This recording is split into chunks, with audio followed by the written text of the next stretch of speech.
Hi friends, అందరూ బాగున్నారా? ఇక్కడ చూసారా, సండే అనే లోపల మా డైసీకి ఎంత సంతోషం వచ్చేస్తుందో. అందరం సండే అంటే ఇంట్లోనే ఉంటాం, మేము ఎక్కడికి వెళ్ళము. ఇప్పుడు మా చిన్న పాప నిద్రపోతుంది అక్కడ పక్కన, తనని లేపడానికి బాగా ట్రై చేస్తుంది. అది ఎలా అంటే చిన్నగా అలర్చిలో తనకి కోపం రాకుండా ట్రై చేస్తుంది అనమాట. దానికి కోపం వస్తే మళ్ళీ దాన్ని డైసీని కొడుతుందని చెప్పి అలా చేస్తుంది. మా డైసీ ఎప్పుడు కూడా ఆడుతూ పాడుతూనే హ్యాపీగా ఉంటుందండి. ఎలా అంటే మనం ఎంత సాడ్గా ఉన్నా సరే తన చూసి మనం ఒక స్మైల్ ఇవ్వగలుగుతాం. అక్కడ బుక్ పెట్టుకుని చూసారా, మధు చదువుకోవడానికి వస్తే ఆమె చదవద్దంట రేపు, అందుకని చెప్పి ఆమె చదవడానికి బాగా ట్రై చేస్తుంది.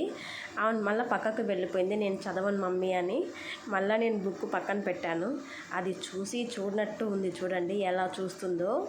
ఆ బుక్ని పక్కకు నెట్టేస్తూ ఉంది చేత్తో. ఇక్కడికి వచ్చే లోపల బుక్ని తిందామని చూస్తూ ఉంది. సరేలే డైసీ, కామ్గా ఉండు అని చెప్పి నేను పక్కకి వెళ్ళిపోయాను. ఇప్పుడు డైసీ ఒక దుప్పటి బెడ్షీట్ మొత్తం కప్పుకొని గలబా చేస్తుంది. తర్వాత వాళ్ళ నాన్న ఫోన్ తీసుకొని అమ్మా నాన్నని ఫోన్లో చూస్తుంది. ప్లీజ్ ఫ్రెండ్స్, కొంచెం సపోర్ట్ చేయండి, ఒక లైక్ చేయండి ఫ్రెండ్స్.